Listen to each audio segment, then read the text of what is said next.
கொண்டிருக்கீர்கள். அரசியலுக்கு வாருங்கள், அரசு அதிகாரத்துக்கு வாருங்கள்.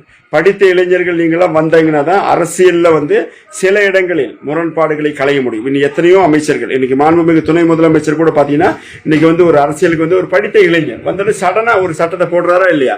அந்த மாதிரி எல்லா கட்சிகளிலும் டிஎம்கே, ஏடிஎம்கே, காங்கிரஸ், பிஜேபி, இன்னும் எல்லா கட்சிகளிலுமே அரசியலுக்கு வாருங்க. நல்லது கெட்டது அந்த போராட்டங்கள் எல்லாம் கம்யூனிஸ்ட் இது மாதிரி எல்லாத்தையுமே அரசியலுக்கு இளைஞர்கள் வாருங்கள்.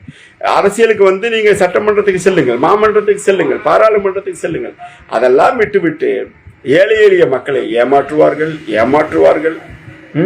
உங்களை தான் நீங்க ஏமாத்தி கொண்டிருக்கிறீர்கள். சாதி அடிப்படையில் உங்களை உயரக்கூடாது என்று பழைய காலகட்டங்களில் பண்ணையார்கள் எப்படி ஒரு கீழ் சாதியாக உள்ளவர்களை வேலை வாங்கினார்களோ அதே போன்று இன்று நீங்கள் படித்த பட்டதாரிகள் ஒரு வணிகம் சார்ந்து, அறிவியல் சார்ந்து, விஞ்ஞானம் சார்ந்து, வர்த்தகம் சார்ந்து, வியாபாரம் சார்ந்து, தொழில் சார்ந்து செல்லாமல் டெய்லி காலையில் எந்திரிக்க வேண்டியது, ஒரு பேண்ட் ஷர்ட்டை மாட்ட வேண்டியது, நோட் எடுக்க வேண்டியது, நான் 7 மணிக்கெல்லாம் சாப்பிடாம ஒரு வீட்டுக்கு முன்னாடி போய் நிற்க வேண்டியது.